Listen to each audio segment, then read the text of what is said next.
तो चलिए दोस्तों, एक बार फिर से हम एक नया प्रैक्टिकल लेके समझें किस तरीके से सी प्रोग्रामिंग होती है। तो ये वाला प्रैक्टिकल है to find a factorial of a number. जैसा कि मैंने आपको पहले भी बोला था कि भाई फैक्टोरियल ऑफ अ नंबर अगर आपको करना है तो सबसे पहले आपको ये पता होना चाहिए कि नंबर, किसी भी नंबर का फैक्टोरियल दरअसल है क्या। तो यदि मैं लिखता हूं n फैक्टोरियल, तो इसका क्या मतलब होता है, यदि ये आपको नहीं पता है तो you can not make a program. आप कभी भी उस प्रोग्राम को बना ही नहीं सकते हो, क्योंकि जो कंप्यूटर है वो नहीं जानता है। एक्चुअली आप उसको बताते हो कि भाई करना क्या है, और इसीलिए आपको ये पता होना सबसे ज़्यादा आवश्यक है कि ये मुझे उसको बताना क्या है, मुझे उसको इंस्ट्रक्शंस क्या देना है। ठीक है, तो मैंने सबसे पहला, जैसे मैंने आपको बताया था कि जब भी आप प्रैक्टिकल फाइल तैयार करेंगे तो उस समय आपको सबसे पहला काम ये करना है कि आप जो बेसिक्स हैं उसके बेसिक्स हैं वो लिखेंगे। तो सबसे पहली बात ये आती है कि factorial of a number n ये क्या है। तो इसको इस तरीके से भी डिनोट किया जाता है और इसको इस तरीके से भी डिनोट किया जाता है, और इसका मतलब होता है n into n minus one into n minus two, इस तरीके से अप टू 3 2 1, जब तक 1 नहीं आ जाए। ठीक है, कहने का मतलब यदि मैं फैक्टोरियल 6 लिखना चाहता हूं, इसका मतलब होता है 6 मल्टीप्लाइड बाय 6 माइनस 1 5, इसके बाद फिर माइनस 1 कर दो, फिर माइनस 1 कर दो, फिर माइनस 1 कर दो, फिर माइनस 1 कर दो। ठीक है, तो ये जो है ये फैक्टोरियल 6 की वैल्यू आ जाएगी। तो मुझे अब एक ऐसा प्रोग्राम बनाना है जिसमें मैं n की जो भी वैल्यू दूं वो मेरे को तुरंत फैक्टोरियल कैलकुलेट करके दे दे। तो सेकंड स्टेप मेरा, सेकंड स्टेप, ये तो फर्स्ट स्टेप था, ये तो फर्स्ट स्टेप था जिसमें मैंने बेसिक्स बताया। अब मैं सेकंड स्टेप मेरा क्या होता है कि मैं प्रोग्राम के बारे में बात करता हूं। यानी कि अब मैं क्या क्या बात करूंगा, मैं प्रोग्राम का एक तो फ्लो डायग्राम बनाऊंगा या फ्लो चार्ट जिसे बोलते हैं। दूसरा मैं कहूंगा प्रोग्राम का एल्गोरिथम।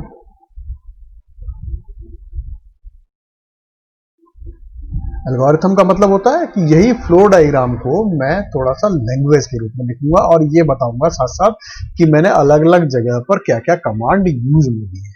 जैसे मैं यहां पर कर रहा हूं, इसी काम को मैं कर रहा हूं। ठीक है, मैं आपको बताता हूं। ये मैंने फ्लो चार्ट बनाया।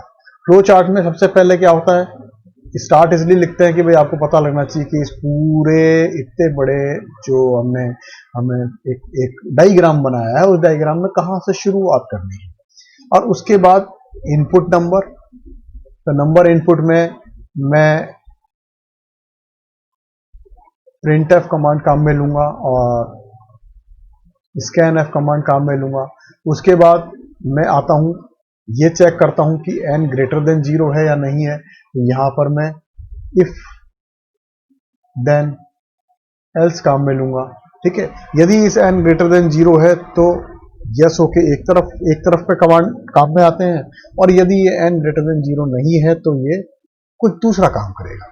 ठीक है, हमें ये पता होना चाहिए कि भाई, हमें भी पता होना चाहिए और हम प्रोग्राम को भी बता पाएं कि भाई किस तरीके से, यदि n ग्रेटर देन 0 है तो आपको कहां जाना है, n लेस देन 0 है तो आपको कहां जाना है। तो वो हम जाएंगे इफ देन एल्स कमांड को काम में लेते हुए।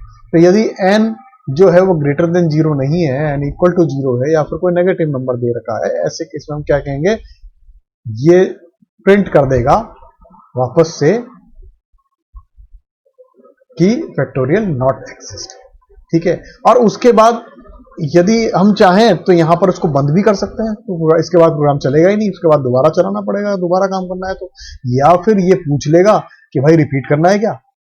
अगर रिपीट करने का जवाब यस आता है तो ये वापस से इनपुट करने के लिए कहेगा, और यदि रिपीट करने का जवाब नो आता है तो ये कह देगा ठीक है भाई, नमस्कार, काम खत्म। ठीक है। अच्छा, अब वापस से ऊपर आते हैं। हमने नंबर इनपुट किया, अगर वो नंबर ग्रेटर देन 0 आया तो यस जवाब हम उसको देंगे, और यस जवाब देके और हम नीचे इधर आएंगे तो वो फैक्टोरियल को कैलकुलेट करेगा और प्रिंट करेगा। तो इसको करने के लिए हम चाहें तो फंक्शन काम में ले सकते हैं, यानी user defined function, user function हम काम में ले सकते हैं। हम चाहें तो हम अलग तरीके से एक्सप्रेशन से काम चला सकते हैं,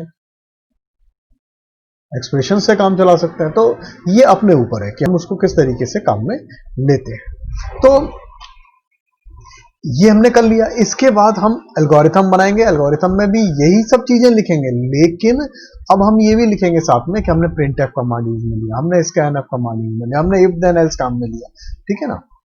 और एल्गोरिथम बनने के बाद एक्चुअल सी प्रोग्राम की बात आती है। तो जो एक्चुअल सी प्रोग्राम है, अब उसको डिस्कस कर लें अपन कि हमने एक्चुअल सी प्रोग्राम बनाया वो है क्या, ठीक है। तो चलिए देखते हैं। ये सबसे पहले इसका मैं हेडिंग लिखूंगा जो कि एग्जीक्यूटेबल नहीं है लेकिन हमारे काम आता है। तो ये फाइंडिंग फैक्टोरियल नंबर, इसके बाद इंक्लूड करूंगा एक हेडर फाइल, ये हेडर फाइल इंक्लूड करना भी इंपॉर्टेंट है। इसके बाद मेन फंक्शन मेरा शुरुआत हो गया, मैंने इंटीजर डिक्लेयर कर दिए यहां पर, ठीक है, एक एन और एक आई, दो इंटीजर डिक्लेयर कर दिए। इसके बाद मैंने unsigned long fact, unsigned long नाम का मैंने ये चीज FACT ये एक डिक्लेयर किया, यहां पर क्या हो गया, डिक्लेयर किया और मैंने इज इक्वल टू ये कर दिया। इसका मतलब हो गया कि मैंने इसको इनिशियलाइज भी कर दिया, मैंने इसकी शुरुआती वैल्यू भी लिख दी, यानी कि इसकी वैल्यू भैया ये फिलहाल इसकी वैल्यू है। अब मैं कैलकुलेशन करूंगा, उस समय कुछ और चीजें बनेंगी, कुछ और चीजें होंगी, जब इसकी वैल्यू बदल जाएगी वो एक डिफरेंट मैटर है, लेकिन फिलहाल इसकी वैल्यू, फैक्ट की वैल्यू 1 है, ठीक है। अब इसके बाद पहला काम आता है कि मैं यूजर को कहता हूं कि भाई आपको ये इंटीजर एंटर करें, तो एंटर एन इंटीजर, फिर उसको वो पढ़ लेता है प्रोग्राम, ठीक है, उसका मेमोरी लोकेशन पे जाके एन पढ़ लेता है वो, ठीक है।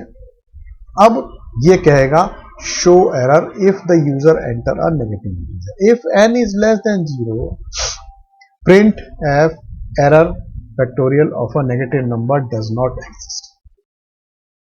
अब मैं यहां क्या कर रहा हूं, मैंने इसको दोबारा से रन करने वाला नहीं बनाया है, मैंने इसको कहा है कि भाई यहां पर ये कह देगा एरर है, और उसके बाद ये इफ कमांड से बाहर चला जाएगा और रिटर्न 0 करके बंद हो जाएगा।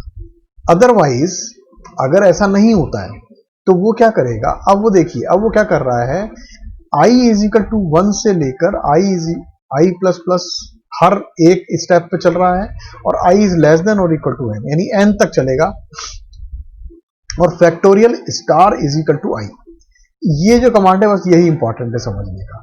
फॉर कमांड को तो आप जानते हैं, फॉर कमांड को जानते हैं आप। फॉर कमांड मतलब यहां से शुरू हुआ, ये इनिशियल है, और ये यहां पर खत्म हुआ, और ये आपके स्टेप्स हैं,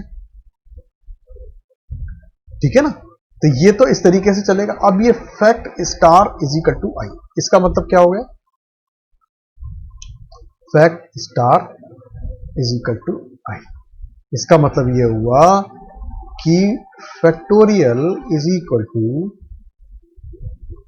फैक्टोरियल स्टार आई। समझ गए आप। इसका मतलब यह है कि अब i की वैल्यू 1 है, फैक्टोरियल की वैल्यू 1 है, 1 इंटू 1 इज इक्वल टू 1। ये पहला स्टेप चला।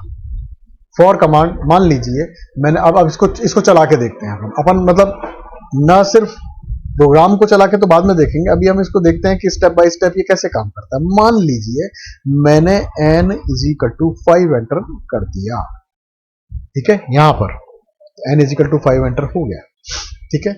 अब मैं शुरुआत कर रहा हूं, तो fact is equal to fact into I, I मतलब 1 से शुरू हो रहा है, ठीक है। अब ये पहला राउंड कवर हो रहा है, तो फैक्ट की वैल्यू क्या आ गई, 1। अब 1 इंटू 1 आ रही है, ठीक है। अब दूसरा राउंड आया, दूसरे राउंड में फैक्ट की वैल्यू क्या आई, 1 इंटू आई आई यानी कि 2। अब क्या हो गया इसकी वैल्यू 2। अब तीसरे राउंड में फैक्ट की वैल्यू 2 इंटू 3, ठीक है, इज इक्वल टू 6। चौथे राउंड में फैक्ट की वैल्यू 6 इंटू 4 24। उसके बाद पांचवें राउंड में, 5 राउंड तक चलेगा क्योंकि i is equal to n नहीं हो जाता जब तक ये चलेगा। तो पांचवें राउंड में fact is equal to fact into i, fact यानी कि 24 इंटू आई यानी कि 5। तो 24 मल्टीप्लाइड बाई 5 120। ठीक है, इज दैट ओके? ठीक है, तो ये इस तरीके से वर्क करेगा और फिर फाइनली ये प्रिंट कर देगा फैक्टोरियल ऑफ परसेंटेज डी। ये परसेंटेज डी किससे एसोसिएटेड है? इससे, is equal to percentage l l u, यानी कि इसका मतलब ये है, ये जो अनसाइंड लॉन्ग इंटीजर मैंने किया ना, ये उसके लिए है और इज इक्वल टू डन। ठीक है, चलिए अब सचमुच में चला कर देखते हैं इसको, एग्जैक्टली ये चलेगा तो काम कैसे करेगा। तो चलिए देखते हैं। हम बात कर रहे हैं इसकी, तो ये अभी तो पुराना प्रोग्राम मेरा यहाँ पर दिखाई दे रहा है। मैं इसको बंद करता हूँ और मैं नया प्रोग्राम खोलता हूँ, फैक्टोरियल CPP। ये मैंने नया प्रोग्राम खोला। ठीक है, ये नया प्रोग्राम बिल्कुल उसी तरीके से वर्क कर रहा है जिस तरीके से मैंने बनाया, मैंने आपको बताया। ठीक है, सबसे पहले इसको कंपाइल करते हैं। ये कंपाइल किया, ये पूरा कंपाइल हो गया, एरर 0 है, वार्निंग 0 है। कंपाइल करना हमेशा आवश्यक है। यदि आप इसको रन भी कराएंगे तो भी ये पहले कंपाइल होगा ताकि ये stdio लाइब्रेरी फाइल उसके अंदर इंक्लूड हो जाए। मैंने जो जो भी फंक्शन उसके अंदर डाले वो फंक्शन उसके अंदर जाके जुड़ जाए, वो जो जो भी काम कर रहे हैं वो करना शुरू कर दे। तो ये सबसे इंपॉर्टेंट चीज है। तो सबसे पहला काम मैंने इसको कंपाइल किया। अब इसके बाद मैं इसको रन करता हूं। मैंने इसको रन किया, मेरे इस कंपाइलर के अंदर रन करने के लिए कमांड है F10 बटन मैं दबाता हूं कंप्यूटर का तो रन होता है। अब ये कह रहा है कि इंटीजर एंटर करिए। तो चलिए पहले अपन कुछ नोन इंटीजर करते हैं एंटर, जिससे हमको पता लगे कि ये वर्क सही कर रहा है। जैसे 5 का मैं अभी निकाला था, मैं वापस से 5 एंटर करता हूं तो मेरे पास फैक्टोरियल आ गया 120। Is that okay?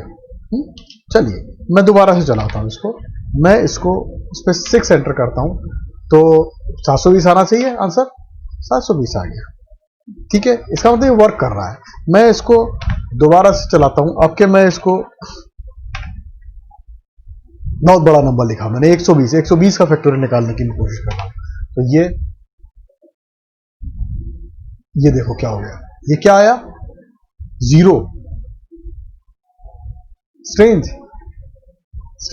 Isn't it? ये स्ट्रेंज है। क्यों स्ट्रेंज है?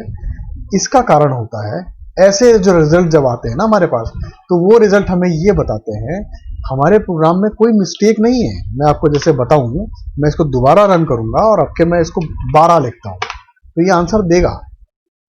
ठीक है ना? और इसी के साथ साथ मैं इस दोबारा से रन कराता हूं। अब मैं इसको 27 से करता हूं, अभी भी ये आंसर देगा। ठीक है, लेकिन 120 इतना बड़ा नंबर था जिसको हमारा जो कंपाइलर है वो कंपाइलर हैंडल नहीं कर सकता था।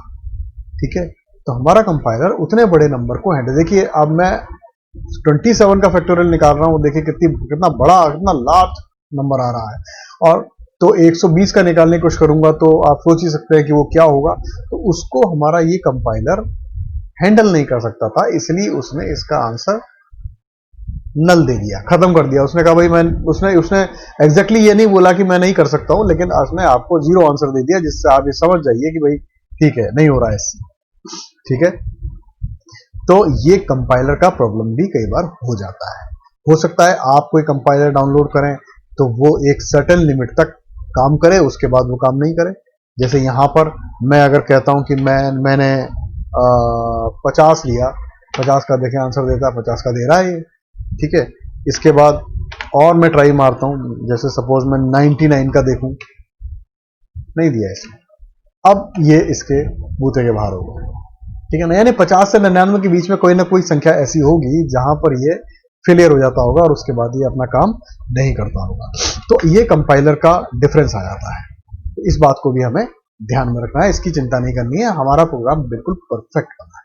ठीक है, तो ये हमारा जो है सी प्रोग्राम है। सी किस तरीके से बना, किस तरीके से काम आया और किस तरीके से एग्जीक्यूट हुआ, ये इंपॉर्टेंट है। नेक्स्ट लेक्चर में हम दोबारा से एक और नया प्रोग्राम लेके और उसको किस तरीके से हम पूरा समझेंगे और उसको रन करेंगे। उसके अंदर अगर कोई मिस्टेक्स होंगी, कोई गलतियां होंगी तो उन गलतियों को सॉर्ट आउट करने की कोशिश करेंगे और जिस तरीके से प्रैक्टिकल होता है उसी तरीके से इन चीज़ों को करेंगे। और अब हम ये भी जानने की कोशिश करेंगे कि भाई अगर जो पर्टिकुलर प्रोग्राम हमने बनाया है तो उस प्रोग्राम को लेके हम बात करते हैं तो उसके ऊपर वाइवा में क्या क्या क्वेश्चन पूछे जा सकते हैं, हम उसके बारे में भी अब नेक्स्ट लेक्चर से ये वाली बातें भी हम जरूर करा करेंगे। So until then, take care and all the best.